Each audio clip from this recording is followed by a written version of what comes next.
spanning the globe with the constant action of Halo esports. The thrill of victory. The drama of competition. Are you kidding me? This is the Halo Championship Series. Let's go! Let's go!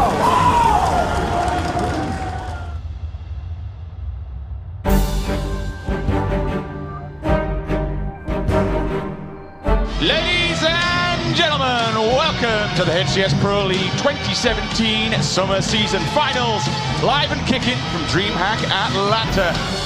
Under the hot southern sun, hundreds of Spartans ascended on the Georgia World Congress Center for DreamHack Atlanta 2017. Over the course of 3 days, teams will fight through the gauntlet for a chance to make it to the main stage. Hey, come to car. Nice. I got rocketed. Yeah, I was gonna say, it's a good challenge. For the first time, we've mic'd up players to bring you behind the scenes so that you can see and hear what occurs in and between epic victories and heartbreaking defeats. Yeah, go bridge the top P. Help me P side. All right, help me P side. Let's go, baby. We've got an open bracket. Obviously, it's an open event. We're going to bring these teams in. At the end of the day, we need to find 16 teams for that championship bracket. In the Halo Championship Series, each round is a best of 3, 5, or 7 games. Aiden, watch your car. Car. Help me in the car. Nice, Kyle. And there are 3 game types. In Slayer, the first team to 50 kills wins. In Capture the Flag, it's the first team to 3 flag captures. And in Strongholds, if a team controls 2 of the 3 plots, they start to earn points. The first team to 100 points will win the game. To the end of the game, there's a triple cap on the board. That's essentially going to be all she wrote, Alex. This is a double elimination tournament. Should a team lose in the winner's bracket, they'll have a chance to fight through the elimination bracket all the way to the grand finals. I can now confirm 81 open bracket teams, 12 pro teams that we've already get. This is a 93 team event. Time and sweep. I got him. 3 in. Last one step. How are you feeling about the team? Because there's a lot of pressure I feel on you guys coming through the open bracket. Yeah, it's. I mean, we're happy going through the open bracket. It's going to be a lot of fun. Mark it one. Unable to pull it off. Camo getting the double beat down on Contra, but he's going to get taken down. That was a huge kill to kill that Camo player at this stage in the game. I'm pretty sure watching those player outlines there that Suspector kind of just got destroyed in the treehouse there, but somehow still Ronan being able to move that flag. 30 seconds left, and that time's not really much of an issue here. Just makes it a little bit more intense. Let's go! The flag is ready to be scored, and sure enough, that will go in. And Ronan moves on, stays in the Pro League here. You can see them on stage, how happy they are with that victory. Very convincing last flag run and capture, but that was a back and forth epic match here between these two squads. On the other hand, you can see Oxford Supremacy not happy about that one. Definitely upset at the loss, but their hopes and dreams are not over yet. You're shit on me right now. Dude, I was like, I jumped over you and I was like, that's why I like thrusted. I was like, L-Town, Straight Sick, and Suspector. Gentlemen, Running Esports, welcome back to the fall season 2017 Pro League. controllers, Spartan.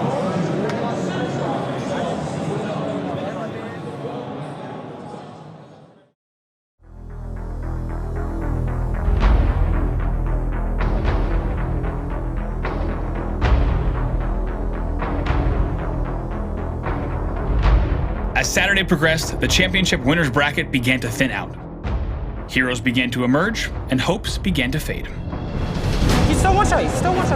Top yellow. By round 3 of the winners finals, 2 of the titans of Halo esports met up. We're usually watching this matchup here on Sunday night. We are lucky enough to watch this on Saturday night here in Atlanta. Nice, defend that. Everyone push it. Optic Gaming is coming into this match with a chip on their shoulder. Team Envious defeated them at the Daytona Grand Finals just a few months prior. Team Envious! So let's jump on with Frosty. Nice 3! Last guy. This is a crucial one-on-one snipe down, taken down by his former teammate, Lethal. Glass and all. Who gets back smack? 3 members of Envy in the hill. All 4 dead with a triple cap. Envious has to get in 2 strongholds literally right now if they're going to have any chance. But instead, they've already accepted defeat. You saw him stop moving. That's a 4 dead. 100-22. Optic Gaming comes out and has a 3-0 victory over the boys in blue, Team Envious. That was easy. That was a setup we've ever seen one. Dude, we were like a minute in and we just like had a trip.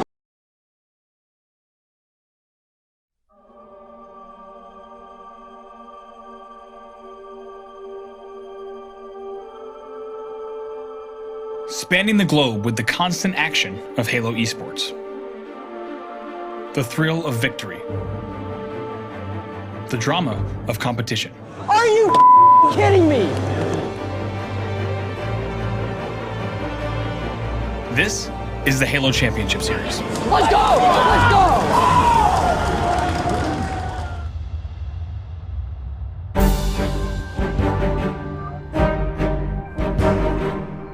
Ladies and gentlemen, welcome to the HCS Pro League 2017 Summer Season Finals, live and kicking from DreamHack Atlanta.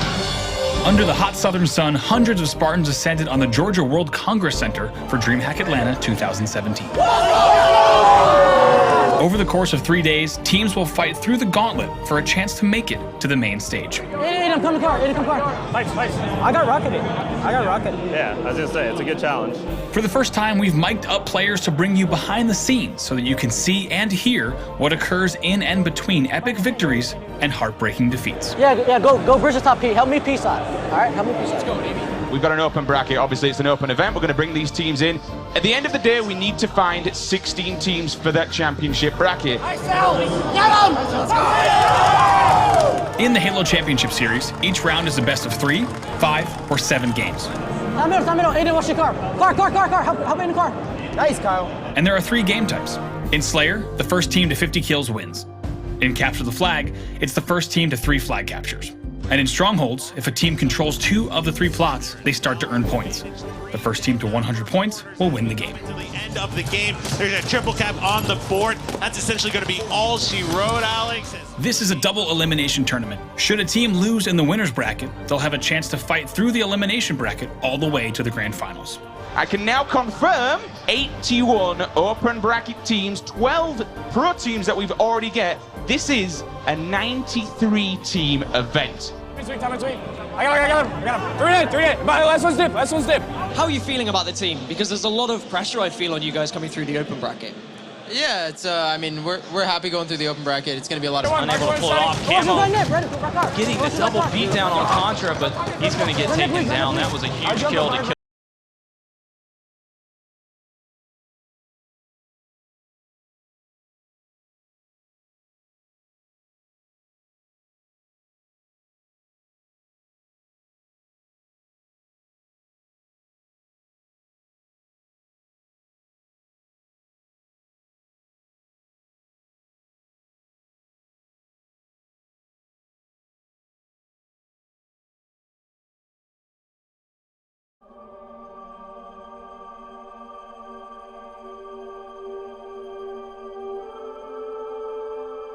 Spanning the globe with the constant action of Halo esports.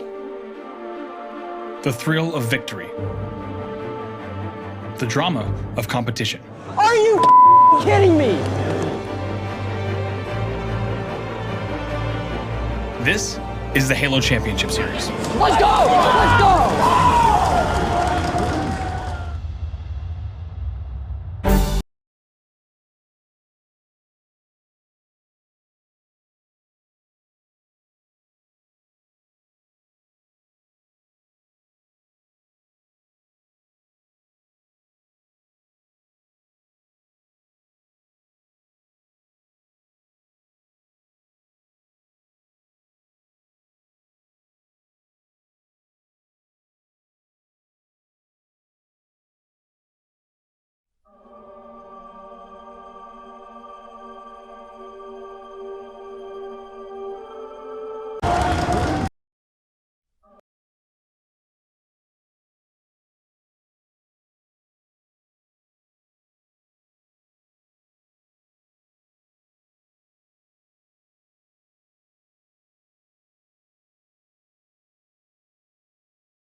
Spanning the globe with the constant action of Halo esports. The thrill of victory. The drama of competition. Are you kidding me?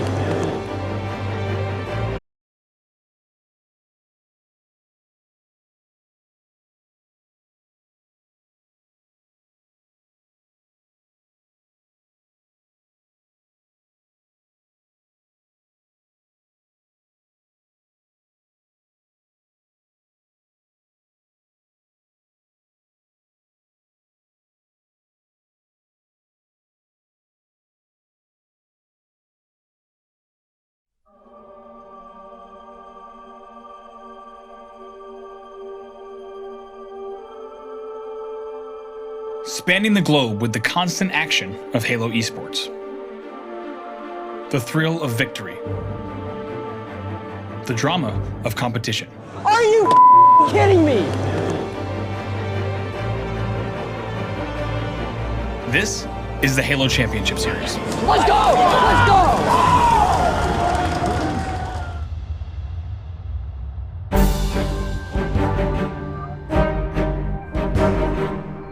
Ladies and gentlemen, welcome to the HCS Pro League 2017 Summer Season Finals, live and kicking from DreamHack Atlanta.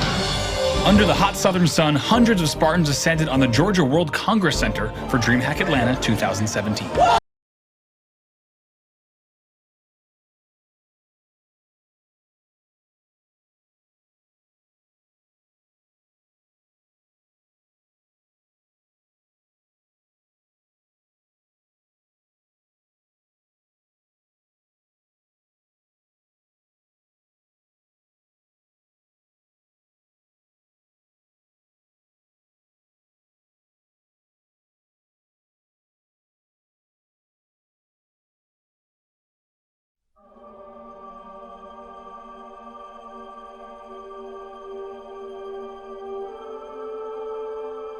Spanning the globe with the constant action of Halo esports. The thrill of victory. The drama of competition. Are you kidding me? This is the Halo Championship Series. Let's go! Let's go!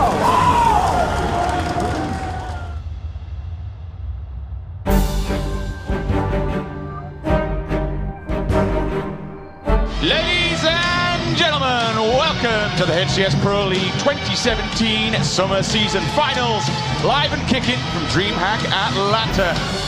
Under the hot southern sun, hundreds of Spartans ascended on the Georgia World Congress Center for DreamHack Atlanta 2017.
All right, hey, what's up, everyone? I'm Bravo alongside Sketch. I'm back in the Halo live stream seat. And Sketch, I think this is the first time you and I have been back in the studio for a long time, right? A long time. It's been almost a full year, believe it or not. It was the Halo 15-year anniversary stream last November. All right, almost 1 year later, we're back at it.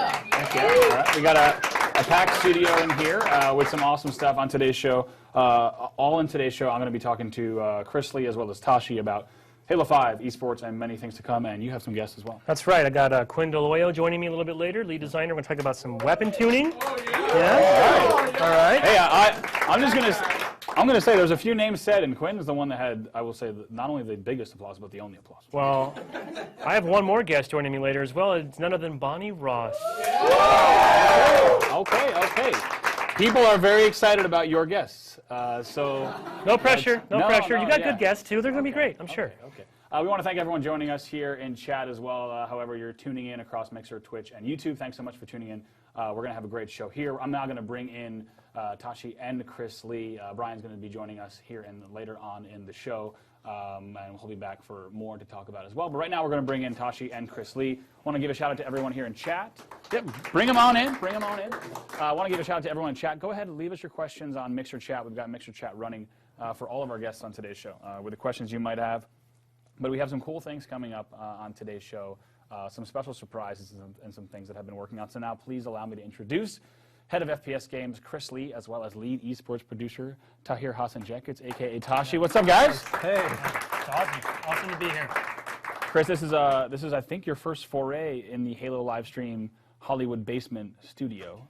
It's great to have you here. First day in the basement for the live stream, It's really exciting to be on the live stream. It's great to have you here. Tashi, it's great to have you here on our show as well. Yeah, it's great to be here. Lots to talk about today, and I still haven't packed for Denver. So when do you leave? Tomorrow morning. I think tomorrow it's morning. 7 a.m. flight. So plenty of time to pack. Wish me luck. I've missed a lot of flights recently. So. Yeah, actually true. Tashi has some epic tales of when you fly as much as Tashi and you have back-to-back flights maybe with 1 to 2 days in between them in multiple cities, it has an amazing cascading effect of missed flights, where you will miss flights for several days because you never sleep, and you'll eventually. I think I talked to you like one time where it was three missed flights in like 4 days. I think so. Like that, yeah, it's amazing. I'm learning. Heck yeah! Give it up for Tashi. All right. All right. So we got some really cool things to talk about today. The first thing I want to talk about, though, and one of the reasons for the show, of course, is we got Scorpio coming out. We've got a Halo 5 update coming out. A lot of things are in there. We're going to talk about all the stuff that's packed in there. Chris, I know one of the things you're most excited about is 4K. Yeah, I'm really excited to kind of release the 4K update for Halo 5 Guardians to celebrate the launch of Xbox One X. We've been working with our partners up north from Canada, Skybox Labs, who have done work with us on Halo 5 and working on some stuff in the future as well. But yeah, really excited. The build's looking great, and just want to see what fans think when we get it in their hands. Yeah, I think people are going to be really excited. I also do realize, though, there's some people, as we said, this is your first time on the show, that may not be familiar with the artist that is Chris Lee. So for folks who don't know you and your history here at the studio, of course, dates back quite a while, let everyone know about yourself. Yeah, so my name is Chris Lee, studio head of the shooter team, which we just covered. Yeah, so leave it alone. I've been here since the beginning of 343. Actually, I got the chance to work with Bungie on Halo 3 ODST and Halo Reach, and then moved over to the internal team to head up production on Halo 4 and Halo 5 before becoming studio head. Really passionate about being a part of the Halo franchise and the community. Both as a fan and a creator. Really excited also about connecting the community with the development team and making some really special stuff together for the future. Heck yeah, and speaking of course, we're talking about some of that stuff today. I want to dive right into this next Halo 5 update, which I don't think we've fully announced yet. Of course, is coming next month. Really excited about everything that's in there. In addition to 4K, one of the things that we're all really excited about is Halo 5 local server.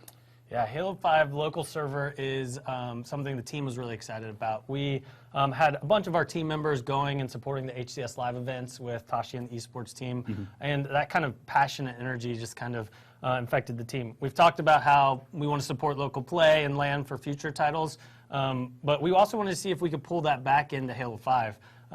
Halo 5 is really architected with server-based, dedicated servers and those things. So our engineers did some magic. Great job from our online experience team. brought in Halo 5 local server. It's going to provide the same gameplay experience that our pros get at a tournament. You do need an internet connection to auth on Xbox Live. You can use either silver or gold account. And then you play locally. We also upload the stats so that fans will be able to access those through the Halo 5 public APIs, so people will be able to check out all that stuff and build some experiences around that as well. Yeah, certainly. There's a lot of details here. I'm sure a lot of questions. By the way, keep posting your questions here in Mixer Chat. We'll try to get to all of them because something like Halo 5 local server, although it's quite simple, it does have a lot of intricacies, which we'll jump into now.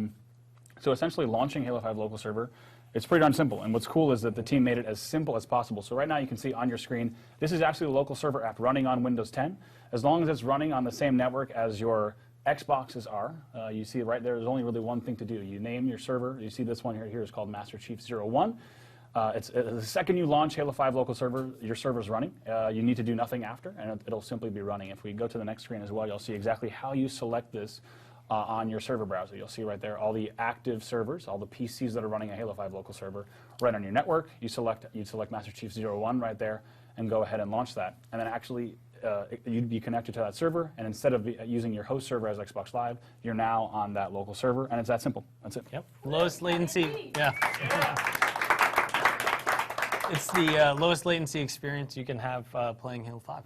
Yeah, I think one of the really cool things is that not only is this great for, I think, big tournaments, which is really important for, it's also great for a lot of other uses. But Tashi, tell us specifically why this is big for the esports program. Yeah, this is going to totally change the way HCS events are run. So today, if you go to an HCS event, you have the open bracket played on Xbox Live, servers are in the cloud, and on the championship bracket, they're all played on dev kits that we fly in and set up, and so the servers are set up on laptops there. With the local server app now, all tournament play will be on local server. All the gameplay will be the lowest latency possible. All gameplay will be run locally. And yeah, I mean, it totally changes the way HCS events are run. Everything's going to be super smooth. You can expect less downtime between matches and such. So. Yeah, this is big for, I think, it's huge obviously for tournament play, both big and small. Like grassroots tournament organizers in the past, right, would have needed to be able to run something like this, would have needed a shipment of dev kits and people to be able to run games properly over a LAN.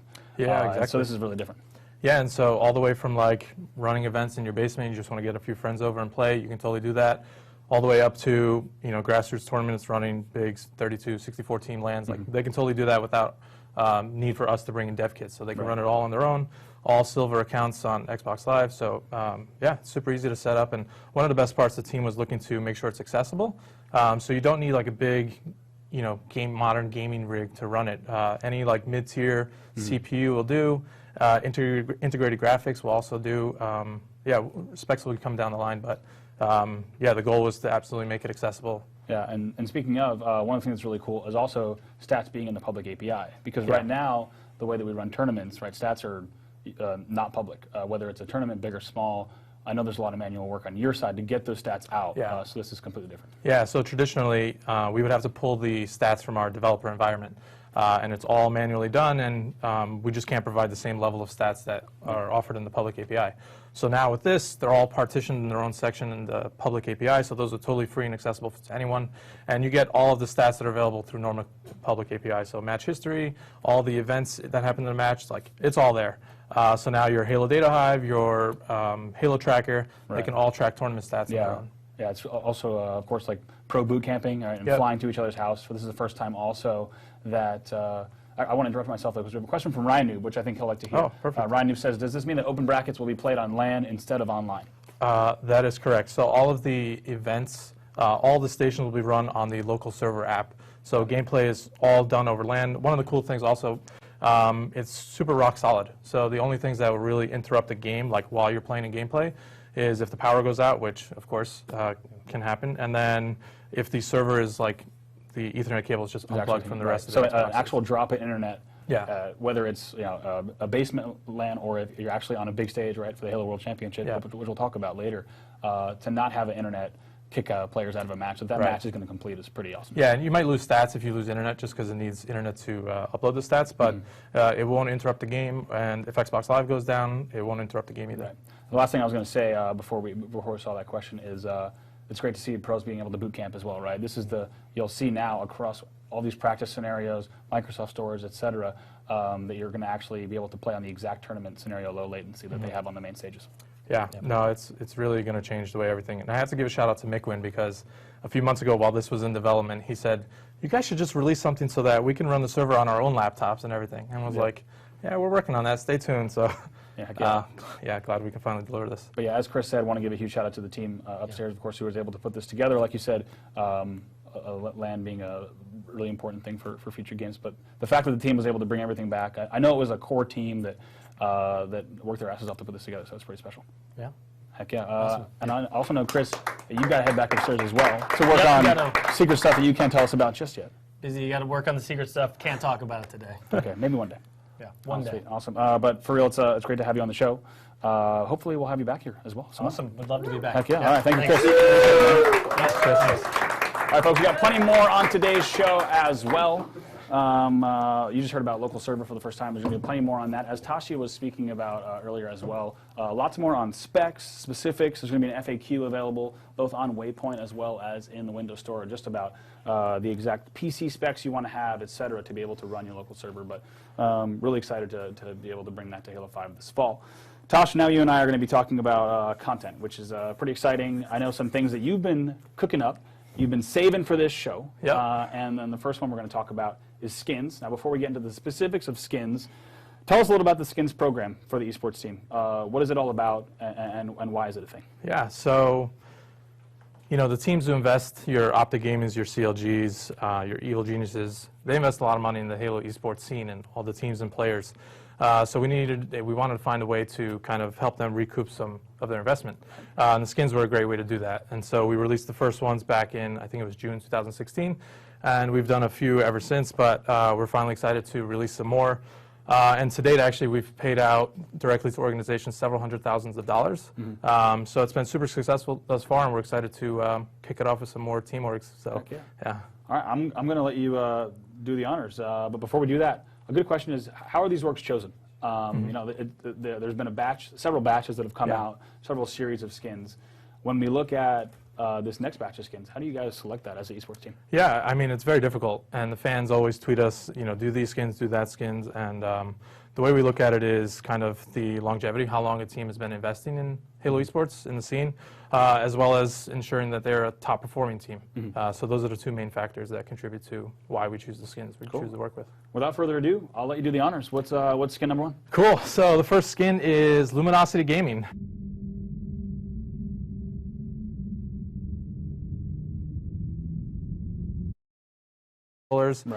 Just like the other skin packs, it's an assault rifle, it's a magnum and an emblem. And yeah, I mean, super excited to partner again with Luminosity. Yeah. I know this has been, all of the ones we're going to talk about today have been widely requested. These are some of my favorites. We have some great designs that are coming up. And we're seeing the mixer chat as well. Some people saying thumbs up and that these look good. So we hope you're excited about that. LG Yo. All right, yeah. All right, yeah, nice. LG Yo. Yeah, Yo. I think that's excited, right? Yeah. That means excited. That works. But yeah, of course, people who want to rock the LG logo crew, they're going to be excited about those. We see some people asking for some team-specific skins. I'm not going to say the names just yet. A few on screen that I see. Yeah, we'll get to them. But we're going to get to those. We're going to get to those. All right. You just saw Luminosity. Tashi, what's number two? Cool. So it looks like in the mixer chat, Tammy wants Splice. So Tammy, you got Splice. All right. Heck yeah. Splice skins are coming. Really excited to partner with the Splice organization. Vincent and Kyle have been amazing to work with. Yeah. And these skins might be one of my favorites that we've ever released. I have to say the splatter, the Splice splatter pattern is probably, honestly, and probably the ones I'm going to be rocking first. And just like all the other skins, you get an AR, you get a Magnum, and you get an emblem. And of course, the split of the proceeds goes directly to the organization. Right. So, yeah, I mean, these look sick. They do, they do. One thing that's also cool, I mean, you talked a little bit about it with Luminosity, but what I think is also really cool is there's always a partnership between these orgs, right?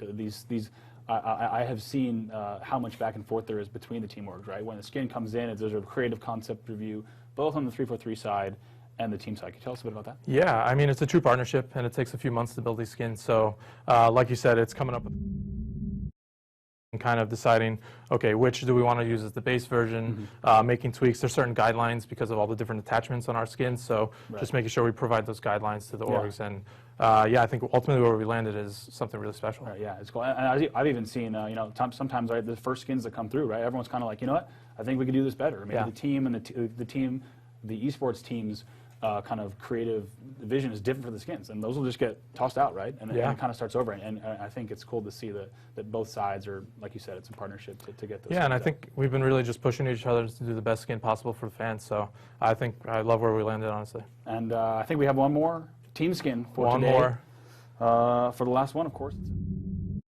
So this is probably the most requested team skin that we've had. It is none other than Straight Rippin'. Yeah. So this is a huge one. It's been really great to partner with Tom, T-Squared, and the Straight Rippin' organizations to come up with this design. I think it's really, like, obviously, but it's like super true to their brand. You see the tears on the guns. It's just super badass, and you know, the nice big shield and stuff. So. Yeah, I mean, the Straight logo is an iconic one. Anyone who's been following Halo a long time is going to really love it. And I think, like you said, it has the clean lines and those deep, rich colors that I think Straight fans will like. Yeah, the blue, that's a good point about the colors. The blue really pops. Yeah. The Straight logo has a certain look to it, and I think people will love it. You and I were joking yesterday. I don't know if I'll be able to rock the Straight skin, only because having worn a Final Boss and Triggers Down jersey how long as I have, there's something that's against that. Of course, but it's badass enough that I might end up rocking it. But what about you? Of this batch, what is your favorite looking skin? I have to say I might go the Splice AR. Okay. Full set here. The Splice AR, followed by I'm torn between the Straight Rippin' Magnum or the Luminosity Magnum. The Luminosity Magnum is like super intricate. When you see the screenshots up close, they actually modeled it after their SCUF controller. So there's lots of little intricate like triangles and designs in different colors. Yeah, they look sick. Did a really good job with those. Sweet. So hopefully you guys are excited about those skins to come. But that's not it for content here in this update right now. We're going to start talking about what else is on the way. But before we do, Tashi, I want to know, when can people expect these skins to hit the game? Sure. So the Luminosity skins will come out first. You can get those November 7th to coincide with the release of the upcoming update. The Straight Rippin' skins will come out 2 weeks later on November 21st. Cool. 2 weeks after that, Splice skins on December 5th. All right, sweet. So all those coming within the next few months, not even? Yeah, right around the corner. Heck yeah. And of course, as a reminder, I'm not sure if we said it, but of course it should be said, split of the proceeds goes to the teams. Absolutely. So every time you purchase, right, that's a kickback that goes straight to the teamwork. Yeah. All right, sweet. Next up, going to be talking about game updates, continued game updates beyond content. And the first thing we got to talk about is Oddball. One of the big requests, of course, you're able to play with different versions of Assault in Halo 5. You could play, of course, variations of Oddball, but the team rallied around this update to bring fully supported Oddball as well as Oddball FFA. But we got to talk about the most important piece of that, if you ask me, is the skull. The skull's back. Yeah, and I think it looks better than ever. It's got a sick, like metal plate on it. And when I think fans get their hands on it, actually, I think we're going to see it on screen right now, actually, as well, right in hand. So, you know, I've always said you're not playing Oddball unless you got a skull in hand, right? And it's so awesome to see that the team not only brought back the skull, but you're also going to be seeing new medals. You're going to be hearing new VO. Some of that VO was premiered, I believe, in the Halo 3 Classic playlist. You might have heard that in the Oddball game mode in there. But all up, Oddball and Oddball FFA return as fully supported modes. Here, and like we said, of course, the skull asset looks badass. It looks awesome in your hand. I think we have another still shot of how it looks, just kind of sitting at rest as well. But Oddball will be coming with this update as well. I'm excited to see it played again. It's going to be cool. I think there's a lot of maps where it might play cool. Yeah, I'm excited to play too. And you can notice, I think, when you get your hands on 4K, you really see the difference in the skull itself. Another look at the ball here sitting as that's still on truth. It's pretty fantastic. We'll cut back, though, to this Plaza gameplay here. We got some people in the room. We got some people playing some recognizable faces. We got Dursky, Neighbor. We got let's see, Strong Side, a few others on the sticks, and getting some gameplay in here for a first look at the new Oddball. But we got to talk about some other custom game options that are coming to not just Oddball, but some other modes as well. So not only do we have the new Oddball skull asset, but also coming are, of course, you can choose ball type. You can choose between the classic UNSC ball that launched with Assault, or you can choose the skull. Now, I'm not saying I'll judge you if you play Oddball with the UNSC ball, but I will absolutely judge you if you don't play it with the skull. But the option is there if you would like. Be careful, though. I can only recommend one of those two. Also, like we said, new medals, new VO, but beyond that, there's some changes for Assault, custom options, and default options, as well as CTF. Now, the first, Tosh, a very important one that you and I have been looking forward to discussing greatly, and that's the default settings for the bomb carrier in Assault have been reduced from 2 thrusts to 1 thrust, because some said 2 thrusts was too much. Yeah, there's a joke in there about how many thrusts, but I think my mom was watching, so I might pass on that one. Because you told me earlier before the show that you were kind of one thrust, one and done kind of guy. Nope, he's making it up, Mom. Don't even. Okay, I thought I heard something like that, but no. All jokes, no. Some jokes aside, 2 thrusts was a lot for the bomb carrier, so it has been reduced to default single thrust to not make that the bomb carrier, overpowered. Next one is going to be a big one as well. Assault damage upon explosion is back, which was a big community requested one. Yeah, absolutely. When we did the HCS settings, when we were testing out ball, one of the consistent feedback we got from the players was you need the bomb to explode and kill the people who are arming the bomb. So that's in there now for the next update. So it's going to add a new dynamic to Assault, and I think people are going to dig anyone it. who's a fan, of course, of classic midship bomb, warlock bomb, sank bomb, that explosion radius, it does make a difference in gameplay, right? You kind of got a beeline out of there. Yeah, you need your routes. Yeah. You need to know exactly where you're going. Exactly. So it's great to see that back. As you had said, we've seen feedback around that, and that's one of the other things that makes Assault. So great to see that. Lastly is that flag carriers in CTF are going to have the option for Flagnum type in custom game options. Now you can choose between a default Magnum as well as the Gunfighter Magnum. So just something else to toy around with as well. Going to make sure you send us your questions on Mixer about everything we've talked about so far, as well as more that's yet to come. I haven't seen too many questions here about Oddball itself, but keep those coming. We'll make sure that we take a look at those. T-Lock24 says, loving all these new additions. Glad to hear it. And also, Crespo 2006 says, great, the Griffball ball will explode now. That's another big piece we didn't talk about, right? The explosion is huge for Griffball as well. It changes the game quite a bit.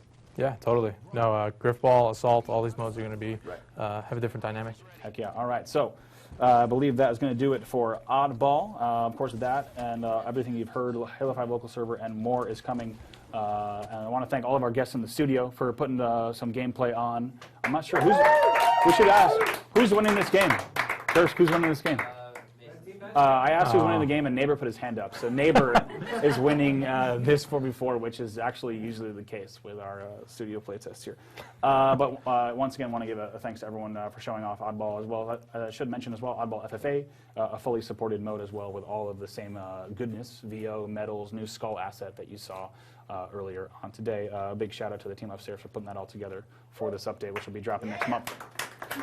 Tashi, next up, one of the reasons that we have you on the show, and probably the main reason I have you on the show, because I think or the only reason I could have done a lot of this other stuff with somebody else, but it's good to have you on for this part. Oh, I can stay. You can stay. Okay. I want to talk about the Halo World Championship 2018. I know that's a reason that a lot of people have been tuning in today.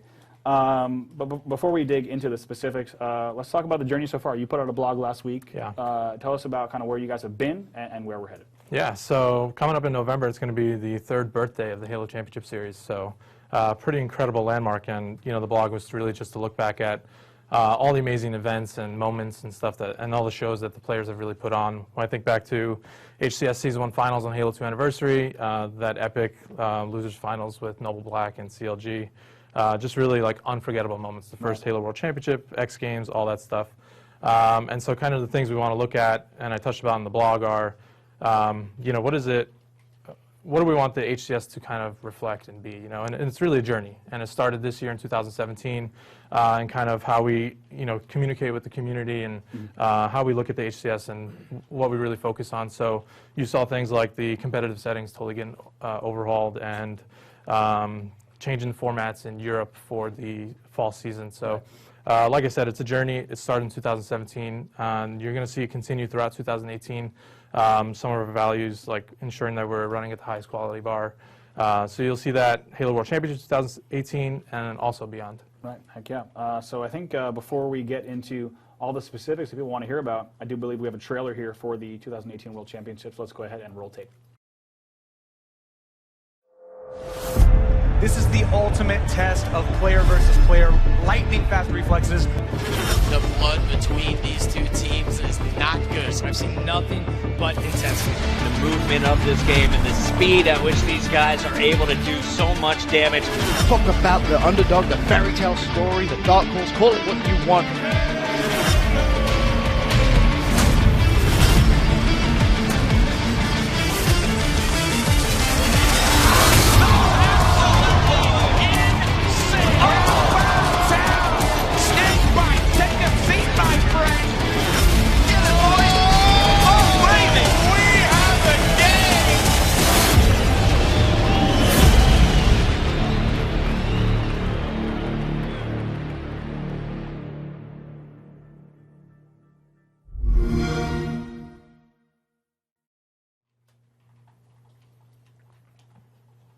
All right, so of course, lots to come here in 2018 for the World Championship. I think the biggest thing we saw there in chat was the hidden Xperia cameo. Everyone really loved that. He made it into the trailer. He made it, Xperia.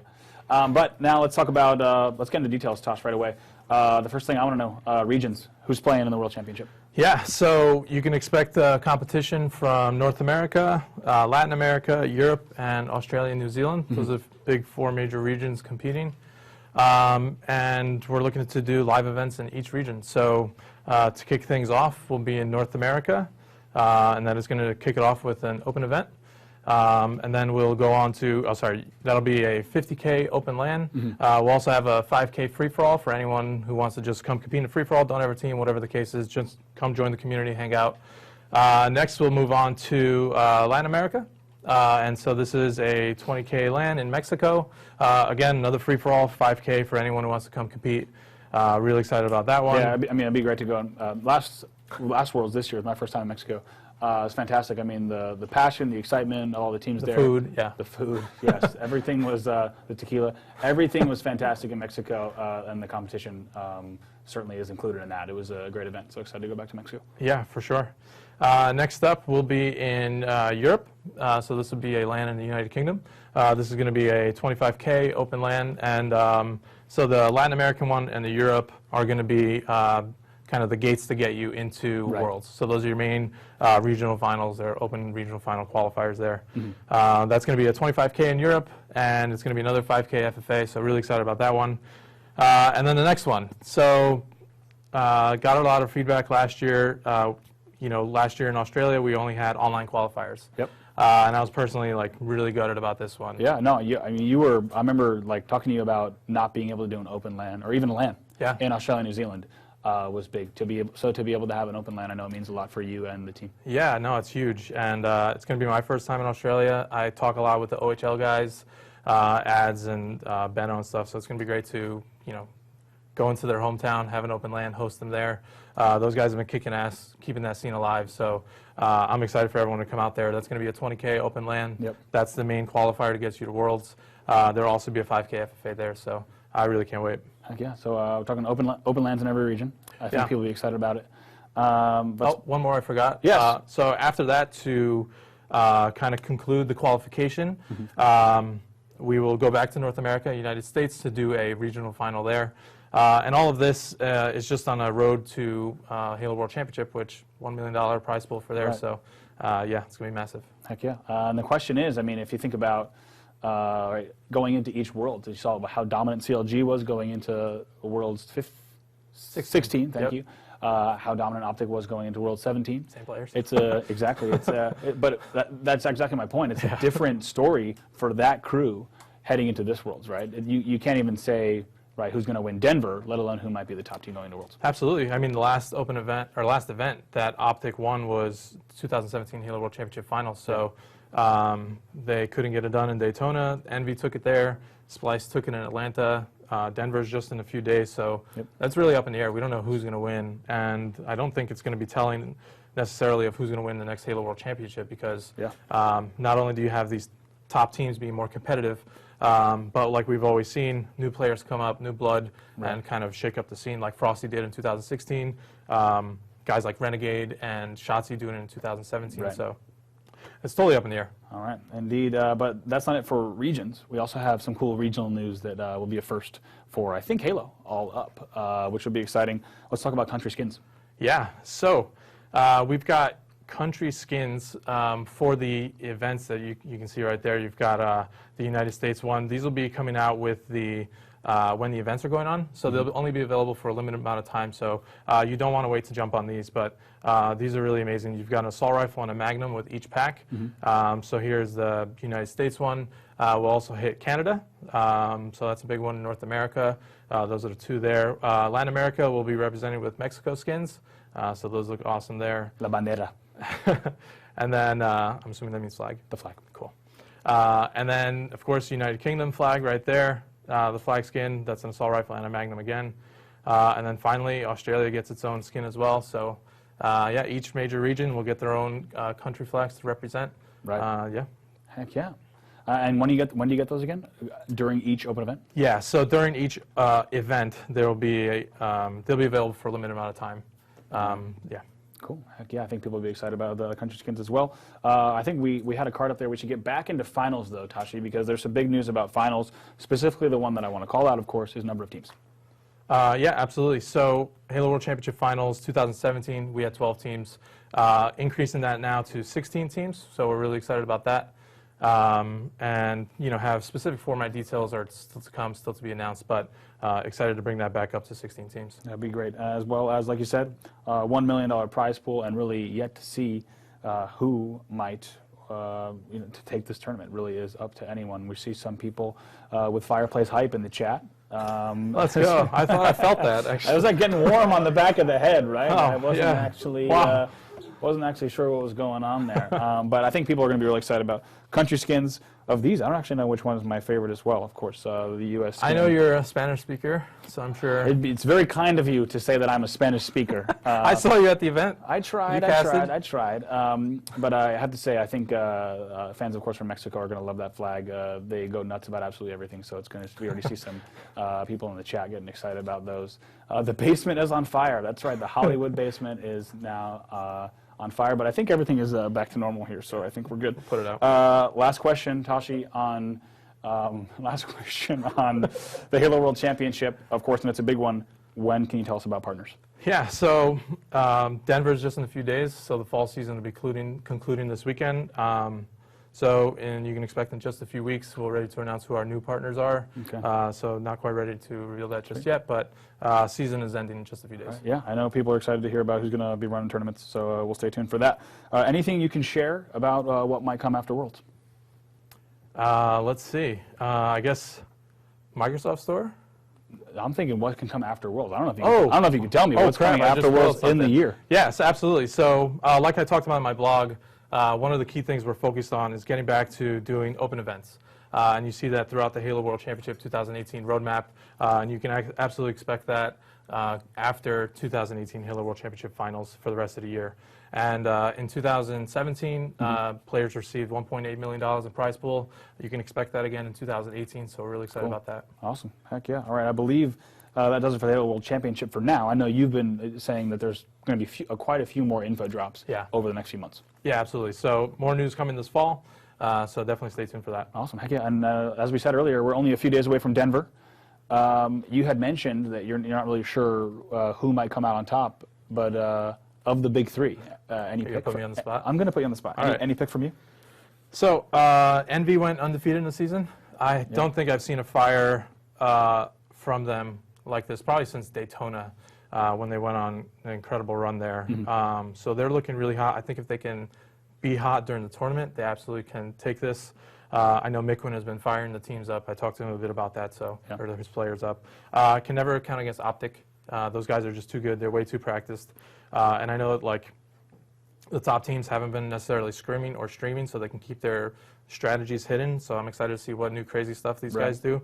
Same with Splice. They haven't been scrimming, from what I hear, Optic or Envy. Yeah, which is keep their new strats. Which is interesting, right? Because it's been years since we've actually seen that. I think back in the day, throughout Halo 2 and maybe even more specifically Halo 3, there were players that when we were landing at a house, we were not allowed in the basement to watch the matches because these teams were like so competitive.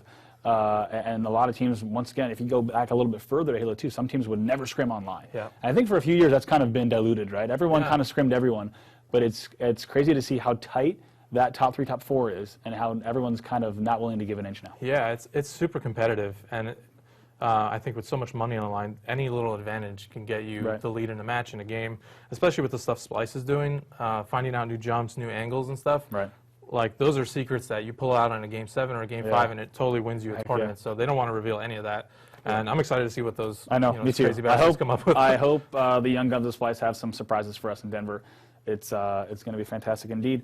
Before we wrap, though, I do want to talk about what's coming up for Microsoft Stores. Tell us about the program and what's next. Cool. So, yeah, I accidentally spoiled it earlier, but the Microsoft Store program... I think I spoiled it like 10 minutes before you did, too, so okay. sorry. Oh, we're good. Yeah. Okay, perfect.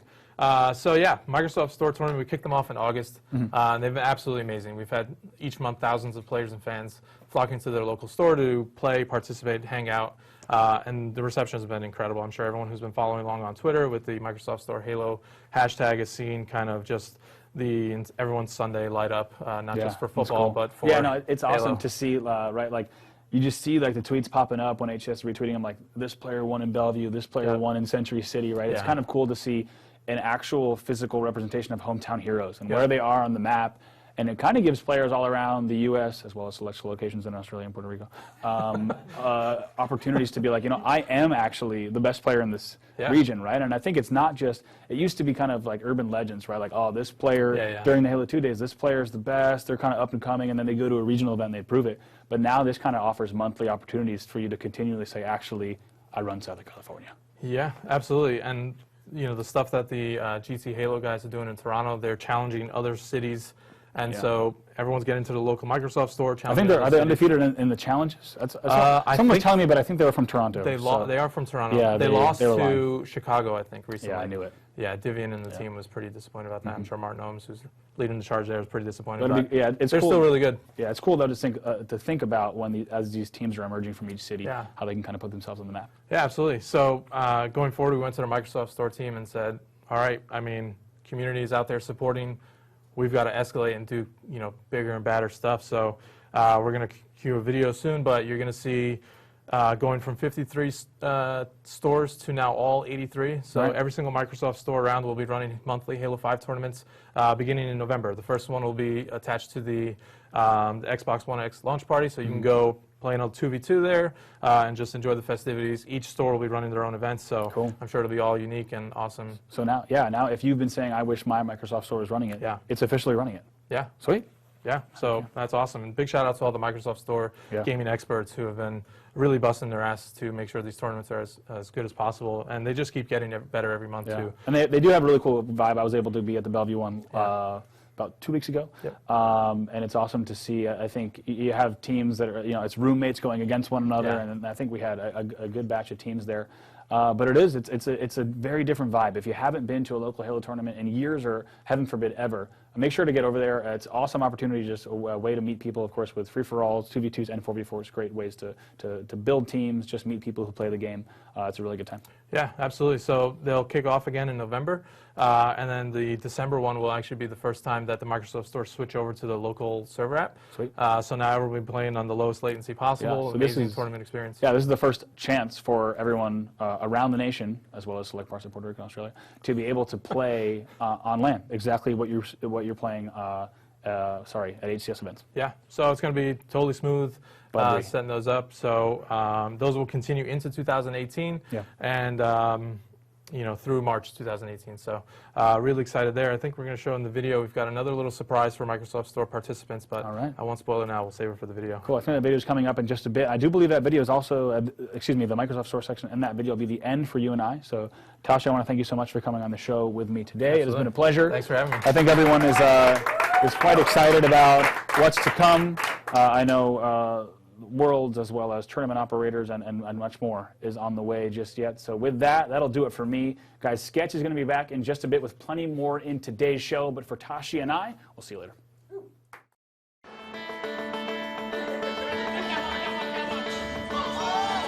Hey everyone, my name is Tahir Asajekic, better known as Tashi. Here with my good friend John Fallout Kefalukas from the Microsoft Store team. John, how's it going? It's going good. We're here live at the Bellevue Square Mall in Bellevue, Washington for the Halo 5 4v4 tournament. Looks like the action's heating up behind us, which is awesome to see. Having a good time today. Awesome. Back in August, John, when we started working together, He's set up to do these monthly Halo 5 tournaments. What's the community reception been like so far? Yeah, I mean, it's been awesome. It's really become like a Halo holiday once a month. People are tweeting out using the hashtag Microsoft Store Halo hashtag. You've been retweeting it on your account. HCS has been doing the same. It's really awesome to see a lot of Halo local communities start to gather and form and grow, kind of like the old school days back in the Halo 2 days, which is awesome to see. So it's been a lot of fun. And because it's been so great, we came here and said, okay, John, we want to do more, we want to go bigger. What can we do?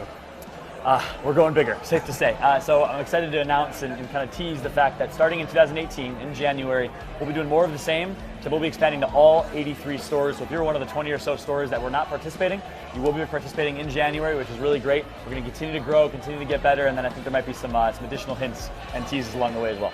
Blue team, are you ready? Thumbs up. Red team, are you ready? All right, start it up. Let's get this thing going here. Match number 3 here at the Microsoft Store. Ladies and gentlemen, give it up for our competitors. Give it up for Microsoft Store Halo. Let me hear it. You guys having a good time today? You know, in the November Store tournament, it's part of the Xbox One X launch. Tell me a bit more about that one. Yeah, so that's awesome. So Xbox One X launches November 6th. As you guys are all aware, we're hosting midnight launch parties at every single one of our stores. We got approval to include a Halo 5 tournament as part of those midnight launch parties. So from 5 to 9 p.m., you can play in a 2v2 Halo 5 tournament. And then from 9 to 12 p.m., you can actually participate in a Xbox One X Forza 7 launch party experience and take home a Scorpio that night as well, which is really great. That's awesome. So later this fall, we're actually launching the Halo 5 local server app for Windows 10 PCs. This is just a simple application you launch on your Windows 10 PC, allows you to connect with your Xbox One console so you can play Halo 5 locally. So in December, when you go to your local Microsoft store, instead of having the game server in the cloud, it'll be right there in the store with you. So you're telling me for the very first time at a local event, you can participate in the Halo local server app at the Microsoft Store in December? That's right. That is so cool. It's been a long time coming, I know, for the Halo community. Super excited and honored to be able to feature that for the first time at a local event in December. We've also got more surprises coming, John. We've got this exclusive Microsoft Store battle rifle skin. How can people get it? Playing here. So if you compete at a local Microsoft Store starting in January, you can take home a weapon skin. This is amazing. We cannot thank you enough, 343, for doing this. We partner with a lot of different games. This is the first time ever there's exclusive in-game content for participating in a Microsoft Store tournament. The thing is sick. It is awesome. So thank you so much for that. Absolutely. You can pick that up starting in January. So John, not only can you play Halo 5 at your local Microsoft Store, but you also get to play the newly announced Halo Recruit. Tell me a bit more about that one. Yeah, super excited. I had a chance to stop by the studios at 343 Industries a few weeks ago and try it myself. And as someone who's a very big competitive console shooter player, it fuels my competitive need in mixed reality, which is awesome. So you can go to your local Microsoft Store during a Halo event, or really at any time. You can try out the Halo Recruit mixed reality experience in the Microsoft Store as well. It is awesome. Get your hands on it yourself. You'll see for yourself. Well, John, we're really excited about what's to come. For all the latest Halo news, be sure to follow @HCS on Twitter and keep it locked to halo.gg.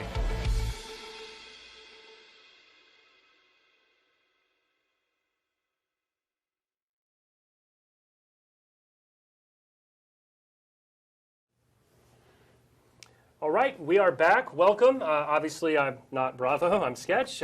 Shout out to Andy and Tashi. They have moved on to greener pastures for today. But I'd like to welcome a new guest on the scene. This is lead designer Quinn Deloyo. Quinn, welcome. What's up? How's it going, man? Good, dude. This is it's definitely our first time on the stream. I don't think you're necessarily a stranger to streams, but No. this is kind of our first I stream a lot. on-stream bonding moment. So it's good to be here. Thanks for joining me. Yeah, of course. Anytime. So we're going to just start off by kind of, we have basically, I think Tashi and Bravo took all like the kind of high-profile things that are coming out in Halo 5. So I thought you and I would just kind of go through all the bug fixes and just kind of go through.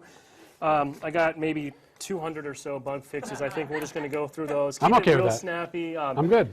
No, but obviously, People love it too. Beyond the skins and all the great stuff we've heard today, local server, 4K, Oddball, we have some other stuff happening with Halo 5 in this update under the hood. We do have bug fixes. We're not going to go through that today, but of course on Waypoint we'll have all those patch notes a little bit down the road. But I will give a shout out for Warzone players. A lot of those kind of annoying issues that so many of you have reported to us, I'm happy to report are being addressed. So no more sneaking under a base to contest, no more shooting through a closed core to win. So all that stuff's kind of getting tightened up. So that's exciting news, right? Yeah, can we just talk about the cool stuff already? All right, so let's get to what Quinn's cut to the here, chase, and let's talk about weapons, right? Yeah, Weapon let's do it. tuning, right? Yeah. So just want to kind of back it up for a minute. Weapon tuning is something that we rolled out last month. It's been feels like we've been doing this for years. It's just been a lot of work. You guys have been working your butts off all across the studio to make changes and adjustments to tweak about 12 items or so in the Halo 5 sandbox. So I think just to start things off, for those that maybe haven't read our blogs, why are we doing this? Like 2 years into the game, why now? Yeah, I mean, we've been mentioning it in the blogs, but I mean, it's really two goals. One is we want to revitalize the weapon sandbox that has been in Halo 5. You know, it's been there coming up on 2 years, the end of this month. It's done a serviceable job, but you know, we need to get back in there and revitalize it, get some more, take those flowers that were nice and bright, water them, get that bonsai tree, get the little snippy snip on the, you know, make sure that's all good, nice and green. And so things were kind of withering a little bit. So we want to revitalize the sandbox. The second goal is we want to, you know, basically make it so that there's less role redundancy. So the assault rifle acts in its role, the Magnum in its role, the battle rifle, all these different guns are in their role and they have their place. So it's a way we're trying to get closer to in the future, and this is a step towards that. Awesome. You know, I remember we first had this conversation way back when this process started. I love the garden kind of analogy and metaphor and language. I have to say, when you first mentioned that, I kind of pictured you as Robin Williams in Jumanji when we first kind of discover him, just overgrown with weeds and beards. But I like where you're going with this Miyagi kind of bonsai tree. Jumanji reference. Yeah, this audience, yeah. That's perfect. why we're doing it. And I'd just like to acknowledge, we've had this conversation a lot. I mean, at any point, especially I think for Halo fans, I mean, change can just be hard, right? This is something that you don't see a lot of, at least in the Halo franchise. A lot of other games continually roll updates and change things all the time. But, you know, normally Halo games are on the cadence where we ship something, it is what it is. A couple years later, a whole new game comes out. The weapons are a little bit different. You just move forward from that. So this is a brand new process for 343 in that regard. Yeah, times have changed. And, you know, we've got a big investment in Halo Championship Series, Halo esports. Players push things to the upper limits of gameplay. And that gets us to where we are today, where we have to tweak things. We have to adjust them. And sitting back and resting on our laurels isn't something that we're going to do. Excellent. So for those probably watching, I assume many people might know this, but if you don't, we did roll out an update basically a month ago that introduced these retuned weapons. And for a little while, they existed in a special playlist that we opened up to the public. We asked people to come in, play through, and we didn't really tell them kind of what was going on. And there was a lot of, I think, people were kind of upset about that, but that was on purpose, right? Yeah, I mean, we have a lot of teams here, and we've got a data team, and we've got our design team, and we've got our user research team, and all of us, you know, we all combine. You know, for me, we're trying to, like, what are we trying to do to the weapons? Let's fix the weapons. Let's tweak the weapons. Let's do things to them to make them more fun, more balanced, all that. So that's mainly what we worry about. Then we've got our data team and says, okay, well, in order to help you test and tune these things, we need to do some things in a certain manner that helps us so that we can give you the best information. So a part of that is we didn't want to create any bias. We wouldn't want to come out and say, hey, we changed the bolt shot to do this, and therefore go check it out and tell us what you think. Well, then if we already tell them what has changed the bolt shot, that it's not really easy for them to get back to us and tell us their honest feelings. And we also didn't want to change behavior. So we wanted verbal feedback, but we also didn't want to change player behavior. And if that could definitely change player behavior if you're like, oh, you buffed this gun, now I'm going to go get it more. Absolutely. And we didn't want to do any of that stuff. So we apologize if that was kind of confusing to a little bit of some of you guys, but for the sanctity of the data and everything, we wanted to keep it a little bit hush-hush. But as we go forward, and we're going to update and release, and this upcoming release will divulge the information and the actual changes. Yeah, so I think we've been kind of talking about dubbing that Operation Deep Dive, where we don't have time on today's stream, but between now and November 7th, when the update comes out, we're going to get back together. We're going to go through as much detail as we possibly can so people really understand what we had in the game that shipped, what they tested in the tuning test, and then what's actually going to be available in November. So I did want to actually spend a little bit of time. I picked a couple weapons based on sort of what I had felt were the most, where we got the most feedback. Looks like we're going to jump in and start with the Gunfighter Magnum. So this we rolled out in the tuning test. Also in conjunction for that playlist specifically, we changed the loadouts to include this, so a lot of people got a chance to test out the Gunfighter. So specifically, what were you guys thinking? What were your goals for adjusting the Gunfighter Magnum? Yeah, we were definitely testing it out to see it fit more fitting in a loadout or starting weapon role.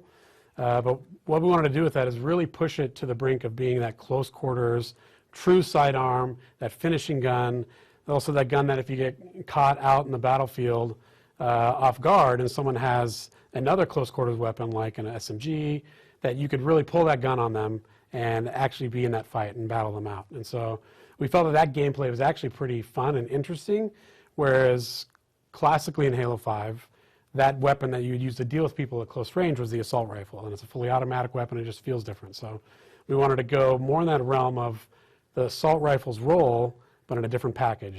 It's a pistol, a sidearm, and it's semi-automatic. So that was one of the big goals, is let's push it into that role even more so than it was as the rec variant.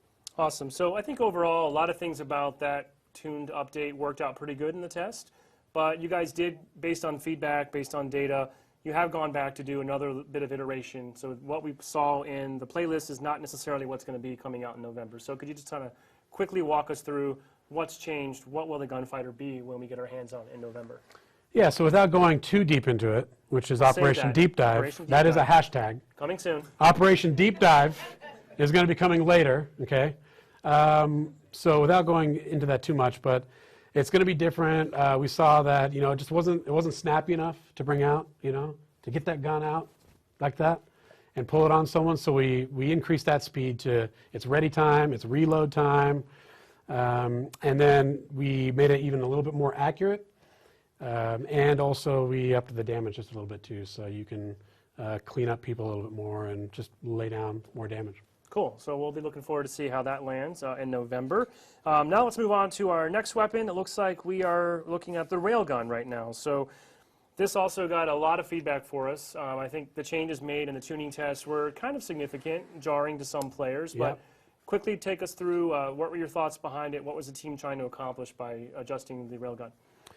Yeah, so the goal for that weapon was to, when it came out, and over the course of these couple of years, now it's been playing, we found that it's just become that snapshot weapon. It's almost like this close quarters gun that you charge into a base, especially on Fathom. You go in there and you just clean out people really quickly, and there's not much of a balance or, counterplay to that person that has that weapon. They look at you and they charge it up really quickly and they zap you and you're dead. And it's also frustrating because it's just one-hit kill, like you get deleted from the map. So the goal was, all right, well, let's make it more this, instead of that close quarters weapon, let's make it more of this deliberate. You have to post up somewhere, almost like a sniper rifle type of weapon, but not as far range without that scope advantage of a sniper rifle. So the goal was, all right, let's try to make that charge time, the time to charge to you can fire, let's increase that or lengthen that out. And then in actuality, what happened there is the time was so drastically increased that in the heat of battle and the freneticism of Halo combat, players, you couldn't even charge it up enough time and you'd die a lot of the time. So that was the most jarring aspect of it, how difficult that was. And so I think from there, what we've tuned in that is we've taken that time back a little bit down. So the time is a little bit longer, but not as crazy long. And also to give you a little bit more leeway, you could hold the charge a little bit longer as well now. Okay, cool. So I think kind of somewhere in the middle, essentially? Yeah, somewhere in the middle. I mean, because that other time is like, if you actually did get that charge in the tuning version, as soon as it got to that charge, that thing fired. And so it was like this perfect storm. You had to line up everything to even be effective with it. Gotcha.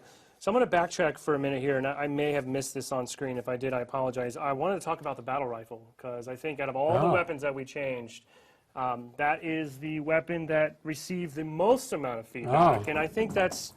Looks like we got a fresh shipment. This is a fresh shipment right here. I thought we'd have you just tune this in real time for us, kind of show us how you do it.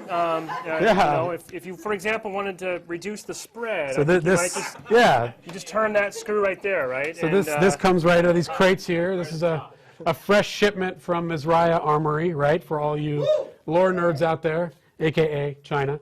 Right here, see, I got this screwdriver, see? Oh, you are going to, all right, we're doing a cooking show, but we're just tuning weapons. Tuning with Quinn. This is my tuning screwdriver. I take this around the lab, people are play testing, they got their battle rifles, and I just slam this into the monitor, and I'm just tuning this bad boy, and we go through monitors, and it's rough on the play test lab. I'm sorry for James Bakich about damaging your monitors, but that's kind of what I do. So we got this guy. And this is your standard issue BR-55 heavy barrel service rifle. Of course. Right? Of course it is. Easterling's over here, right? What? Oh, it's an 85. Oh, we're being sorry. told. Sorry. Oh, you had me. My bad. I didn't know any better. My bad. Grim Brother 1 over there got me. Anyways, yeah, so this guy,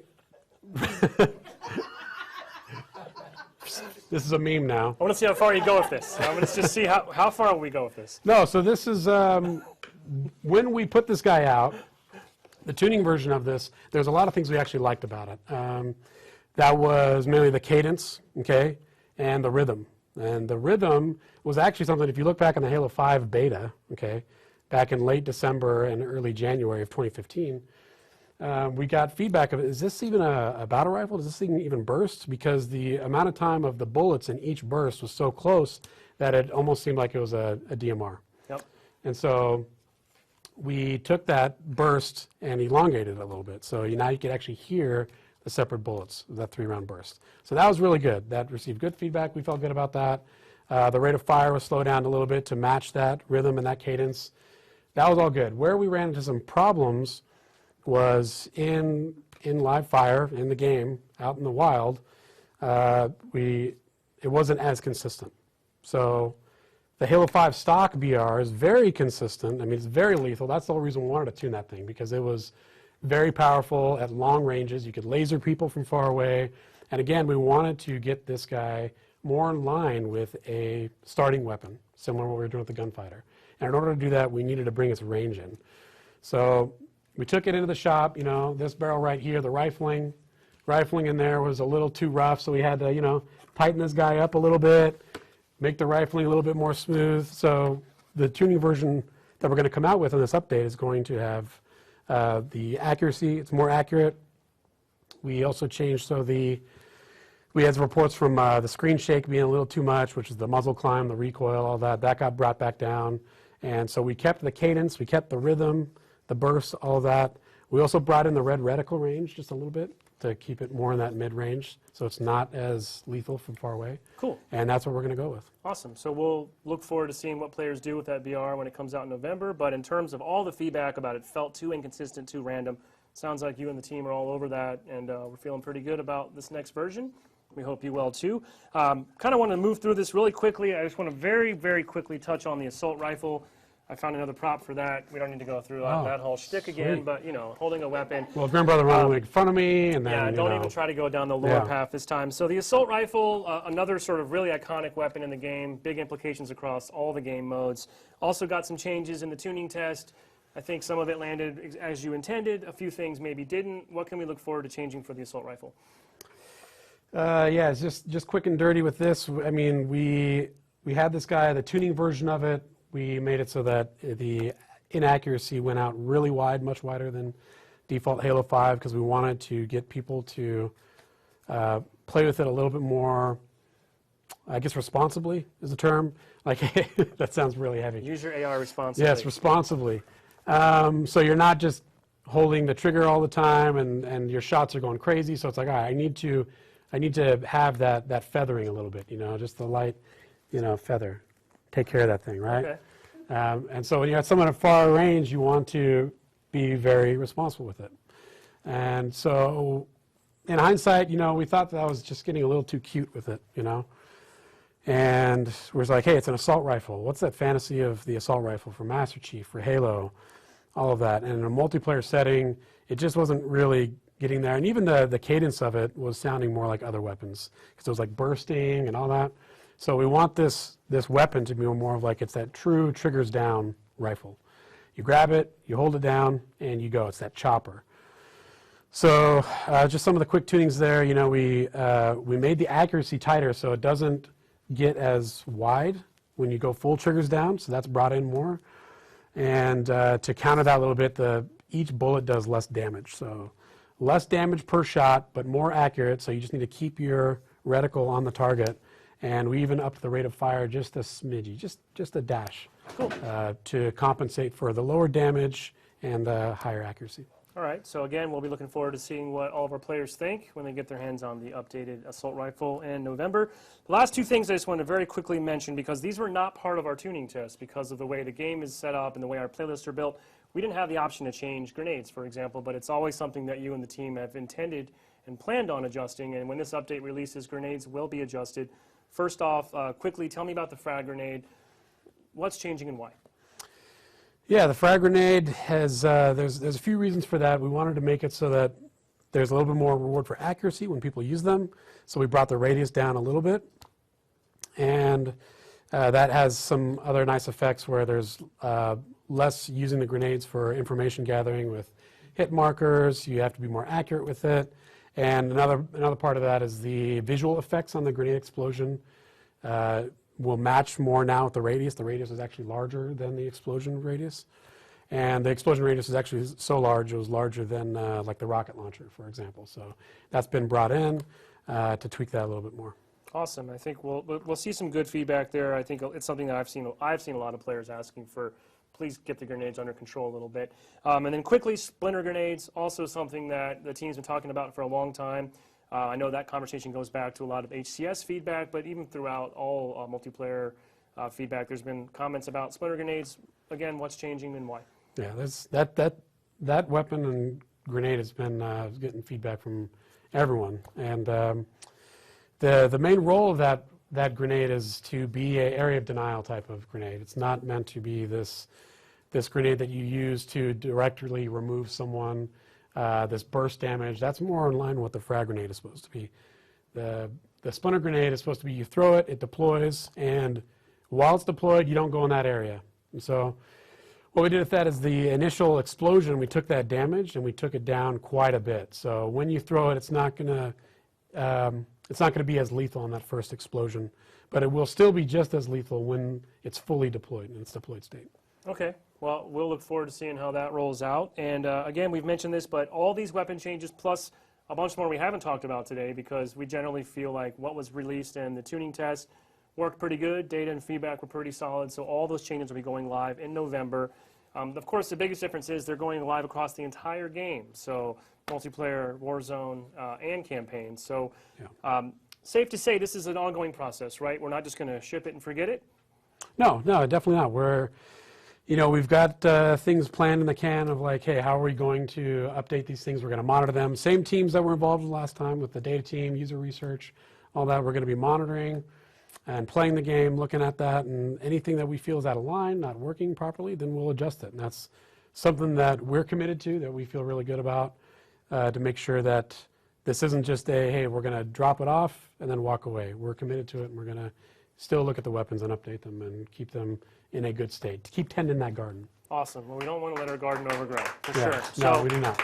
I'd just like to say a big thanks to everyone who did participate in our weapon tuning playtest. We got so much feedback. I went through every single post in the Waypoint forums. I know Quinn was tired of hearing about it from me, but your feedback was heard loud and clear. It was passed on to the team, and I hope what you see in November is something that reflects that feedback that you gave us. And like we said, we'll have more details to come, so stay tuned to Halo Waypoint. And in a minute, we're going to go live over to our museum to get in the Halloween spirit. But before we do, I just have to ask those in chat. When we come back from Halloween, I'm going to be joined by Bonnie Ross, head of 343 Industries. That little fire thing that happened earlier, that's part of one of my shticks for Bonnie. So just do me a favor, don't mention it in chat, please. I don't want her to know about it. I want it to be like a genuine surprise, okay? So you'll understand when we get there. So we're going to go over, check out some Halloween. We'll be back in a little bit. I'll be joined by Bonnie. Thank you, Quinn. Thank you. We'll be right back. Hey, thanks, guys. We are down here in the Hallowed Halo Museum, and I'm here with my good buddy and colleague, James Monosmith from Consumer Products team. How you doing, man? Hey, Jeff. How you doing, man? I am doing quite well. Fantastic. Hanging out with you down here. And you know what? Speaking of Hallowed, it is that time of year again. Yes, and it is. Probably your team in particular's favorite type of year. We've got Halloween coming up, or as we usually end up coining it, Halloween. Yes, Halloween. Halloween. Yes, we got lucky that way, didn't we? We have zero shame. Yeah, that's actually the whole reason we named the franchise Halo. Just for that one. Just for this one.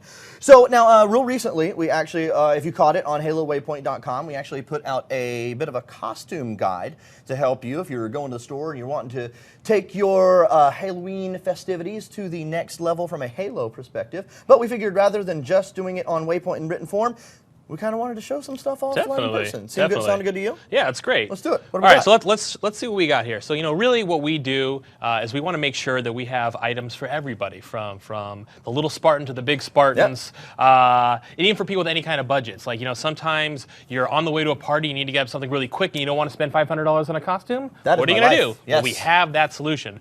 First and foremost, I have our UNSC sunglasses, Master Chief theme. You put them on, and instantly you're Master Chief. Where did Grim go? I don't know. Master Chief is here with me. Jeff 117. That's really what it is. Really I rock these at DreamHack Atlanta like the whole time. And everybody's like, why didn't Jeff show up? Like, I thought he was coming to the event. Yeah. But if we wanted to step it up. So the next stuff we've got here is a nice Master Chief hoodie. So we get this at the Halo Waypoint store. You just pop this hood on and boom. 100% accurate. Real armor. Yeah. You just wear that, pair that with the sunglasses, and you're in a good place. Love it. Love it. But if you don't want to do like the hood type thing, you want something a little more like legit helmet kind of looking for yourself, Sure. Well, we do actually have some more advanced costumes. Before I get to that, though, I want to talk about accessories, because accessories are important for every costume. You can really sell it. So what do we have here? Of course, we have our Boomco line. We have the brand new blue MA5 available on Amazon.com. You pair this with anything you're going, even if you're just wearing t-shirt and shorts. People are going to think you're a Spartan, guaranteed. It's really all about the Boomco. Which I'm excited for, is our themed Blaze of Glory shotgun from Boomco. You know what? This is so cool. I just feel so much cooler with this thing. It makes you play better too. It's true. It will improve your performance in the game. But all right, let's step this up a notch. Let's go to like what is the next level of costuming. So let's push this aside. Okay. And let me grab my little card right here. All right. So first and foremost, let's bring up Scott. Scott is here in his lovely Buck ensemble. Oh, wow. What do we got here is a beautiful full helmet, a muscle costume, and energy sword. He is ready for a night on the go with this beautiful ensemble outfit. I was actually in a band named Buck Ensemble. Yeah, so what'd you play? Nothing. All right, well thanks Scott, you're in the way. You look awesome. Okay, what do we have next? Oh, that's right, we have Joe. Joe's here as the Master Chief. Oh, here he is. Look at this, full-size helmet and sporting dual-wielding needlers. Look at those needlers go. That's awesome. Now, James, one thing, okay, actually two things. There's nothing even on your card.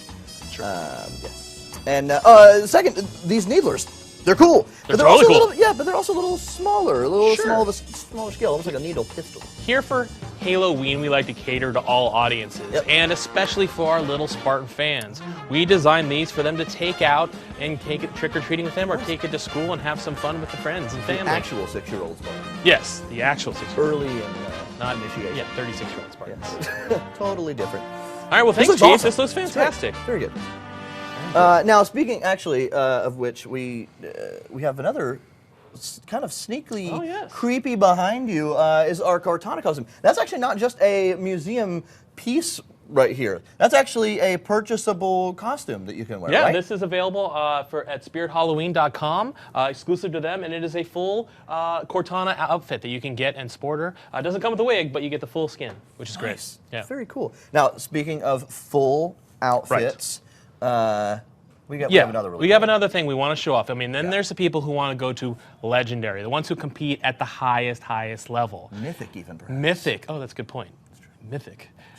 So let's go ahead and show that one off. Let's do it. Let's wheel it in. Oh. Look at this guy. Oh, my goodness. It is this right here increased the weight of our rolly table.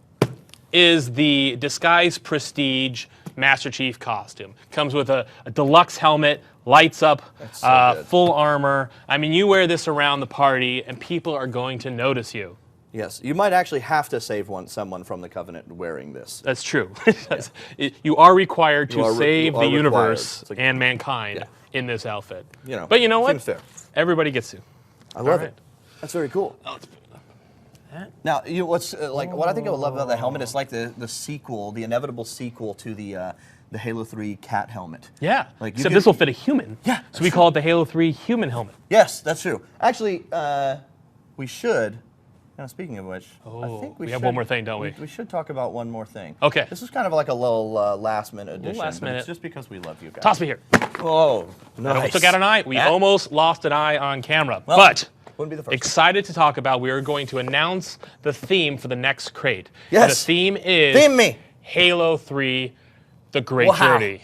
So we're really excited to bring a full-blown Halo 3 crate. We'll be coming out in December.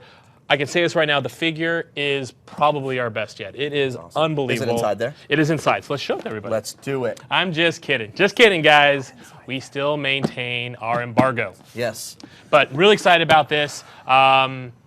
And you can start ordering right away. I love it. Yeah. Very cool. The Halo Legendary Crits are, I think, one of my absolute favorite things that we've done in the past while. But it's really hard to narrow down because your team does so many amazing things. Thank you. And thank you so much for coming out. And thank Thanks you guys for not only hanging out with us right now, but for also interacting with us. You get a lot of interaction on social. Sure. Not only are we either obviously at Halo, but the collector and toy specific consumer product stuff is at Halo Gear. Yep. We always get a lot of interaction there. Sure. And in all honesty, your feedback and thoughts and suggestions are what help make these products better and better all the time. So thank you so much. Thank you for hanging out. And thank you guys for joining us. We are going to toss it back to the studio for more awesome stuff right now. Okay, welcome back to our live stream studio. I am happy to be joined today by Bonnie Ross, head of 343 Industries. Thanks, Brian. It's great to be here. Well, great to have you here on our live stream. And how about that Halloween stuff? I love the helmet that has the lights, the Master Chief. I think it's the Prestige costume. That is an amazing costume. Well, I've yet to receive one of those, so if Halo Gear's listening, I'm just saying. So we have a lot to talk about today, so I'm very happy to have you here. For me, today is kind of a big fan celebration moment.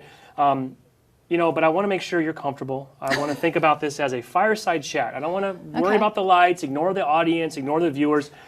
We're just chatting, just a fireside chat, right? So very nice. Very casual. We're just going to kind of keep it real, right? So it does feel real. Why don't we start off by just talking about sort of our fan community and something that I think just in my time here is something that I've seen 343 really kind of take a renewed focus in how we listen and engage with our fans.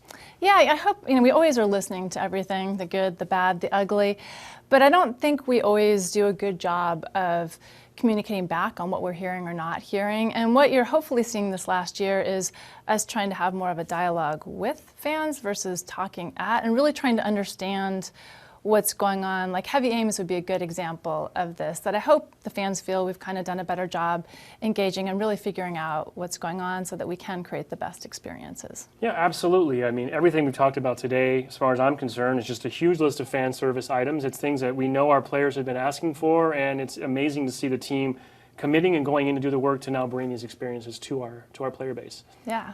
So, I don't think we can really have a fan conversation discussion and ignore MCC. So let's just jump right in to the thing that many people probably thought we would surely ignore and avoid on this topic, but we're talking about it.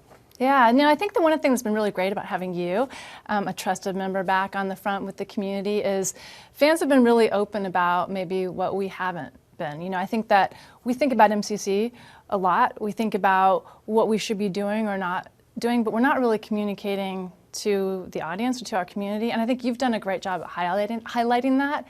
And so and now is the time to talk about MCC. Well, I've been here almost a year. Next week will be my 1-year anniversary. I walked in kind of bright-eyed, excited to be back in the Halo scene, and I heard from a lot of folks that they just wanted to know what was going on with the Master Chief Collection, and I naively thought, hey, how can it be? I'm going to walk around, I'll get some answers, and be right back to you. So coming up on a year, it's been tough because there just hasn't been any information to share.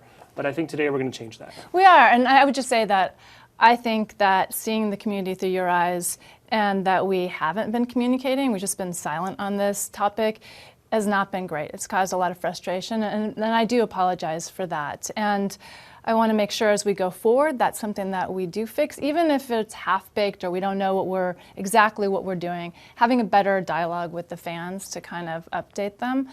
For us, we have been looking at when the right opportunity is to upgrade MCC.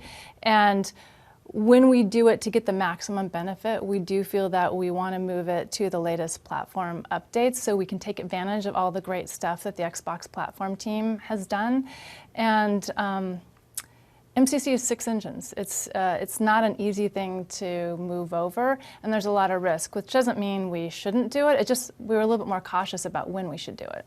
So I think from what I've heard in our discussions, sort of with the upcoming release of Xbox One X, it just presented a new opportunity that a new console, along with all the platform updates that you've mentioned, kind of now makes an MCC kind of revisit a lot less risky and a lot more viable in terms of what we want to do and what we actually can do. Yeah, and I think for us it was looking at, when we look at Xbox One X, it's an opportunity to take our current gen portfolio and enhance it across to give a better play experience that looks better on everything we're doing. And Master Chief Collection should definitely be part of that. So this is the time that we're going to crack it open, move it over to the latest game operating system, which has amazing improvements to matchmaking, which we'll benefit from. And now's the right time, and we're pretty excited that we're going to move the whole portfolio forward. Well, awesome. And I think another new feature that didn't even exist back in the day is this concept of allowing us to flight a title out into the wild, right? So we're actually going to be tapping into our player base and asking for their help throughout this process. Yeah, we've got a team right now that's already working on moving MCC forward, and we're partnering with another external team. But one of the things that we're going to try and do is have a much more open dialogue with the community, and flighting is going to be part of that. So probably sometime next spring, you'll start to see the latest builds of MCC, and I hope you guys will help us out and give us some perspective on what's going on. Awesome. Well, we'll of course have a lot more information and all the details as we get a little closer and those plans get baked, but great news for MCC fans to look forward to early next year. As we're talking about Xbox One X and new opportunities, of course, there's also opportunities as we think about Halo 5 and Halo Wars 2. Yeah, I think we talked about it a little bit earlier that Chris Lee and team, along with the partners Skybox, are bringing Halo 5 to 4K and enhancing it. It's going to look better, play better than it has before, and it looks amazing. You've seen it, and it looks really great. Yeah, I mean, I'm biased, obviously, but on that 4K OLED TV, it's stunning. And, it is. Can definitively say it will look better and play better on Xbox One X. Yeah, and then something else I'm super excited about is local servers, which I think is sort of a grassroots to multiplayer that fans have been asking about, that we wanted to get in earlier, but it's in now. I know the esports team specifically, and even our partners at Microsoft stores, and even just down to the most grassroots level, being able to play Halo 5 in the same room without having to have enormous bandwidth requirements is kind of getting back to the roots of what Halo multiplayer is supposed to be. Yeah, it is, and I'm excited we can do it now. So let's talk about Halo Wars 2, because I know we'll also have a couple cool things coming out for Xbox One X as well. We do. So in a couple weeks, we have an update to bring it to 4K, HDR, and then we're also adding Arena. So again, sort of really focusing on sort of a grassroots tournament structure in Halo Wars 2 as well. So I know since I've been here, there's been one thing Halo Wars 2 fans on Windows 10 specifically have been asking a lot about is, wouldn't it be great if we could also play online together with people in Xbox One? Yeah, and so we've been working on that sort of behind the scenes, and we just ran a test this last week, and so far so good. So that is going to be joining the next update, and you guys should be able to play together across Xbox One and Windows 10. Well, that is awesome. So you just heard it here, folks. Breaking news, crossplay coming to Halo Wars 2 on Win 10 and Xbox One.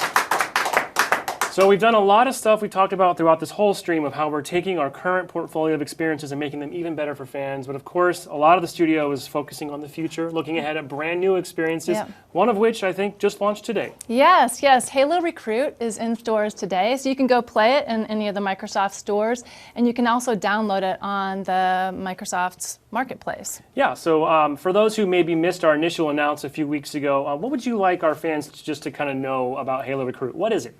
So it's an opportunity for us to sort of experiment with Microsoft mixed reality, and it is not a game, but it is a super cool experience that enabled us to kind of see what Halo might look like in mixed reality.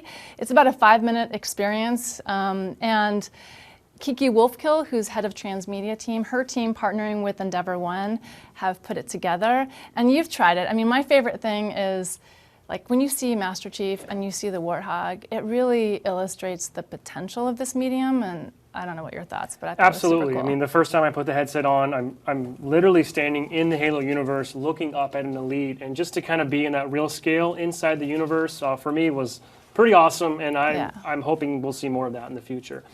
Speaking of, though, we also need to probably talk about the next real Halo FPS title, which first we should clarify is not a mixed reality experience. No, the next Halo FPS is not VR. So we weren't at E3, obviously. We know some fans were disappointed, and we talked a little bit about it then, but can you tell us anything about what fans should know, or can we reveal anything about the next Halo FPS title today? Yeah, you know, at E3, I said this as well. We want to give the team and the studio time to build the right next FPS big experience. So you're not going to hear much from us for a while. I think the only thing that we'll confirm as we do listen to fans, there will be split screen. All right. So,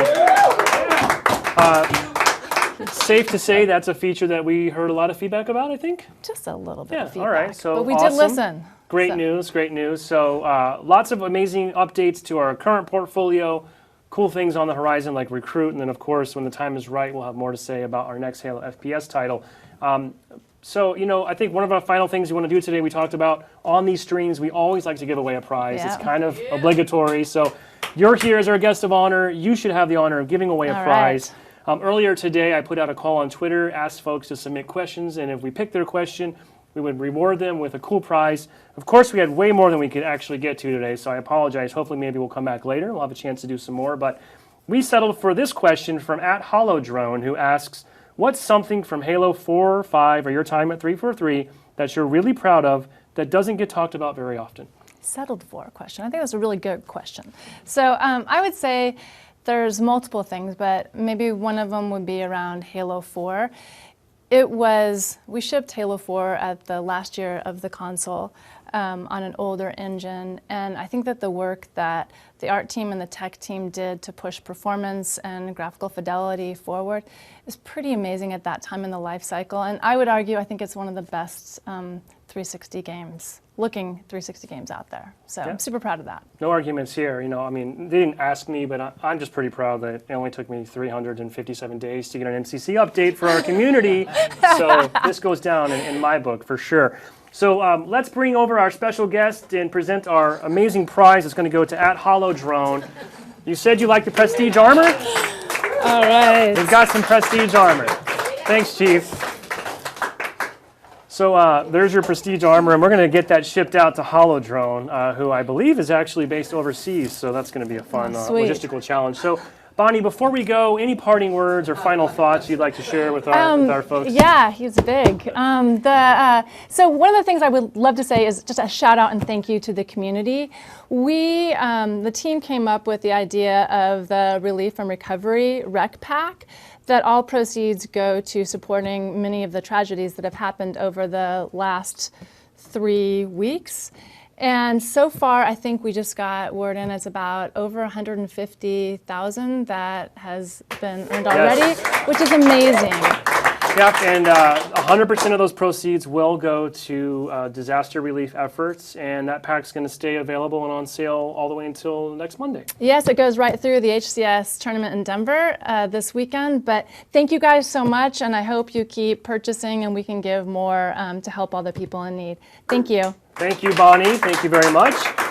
And thank you for tuning in. That just about does it for us here at 343. I want to give a big shout out to all of our crew here behind the scenes. Yes, thank you. A lot of work's gone into making this stream today. I also want to give a shout out to all the folks that can't be in front of the camera. We have people all upstairs working very hard to bring these exciting updates to Halo 5 and to Halo Wars 2, which will be coming out in just a couple weeks, as we've said. Stay tuned to HaloWaypoint.com. We'll have more information on that. And don't forget to join us in just 3 days for the exciting conclusion to our Halo Championship Series Fall Finals. $200,000 on the line in Denver. The top teams will be competing. Please join us on mixer.com/Halo and twitch.tv/Halo. We'll be going all weekend long.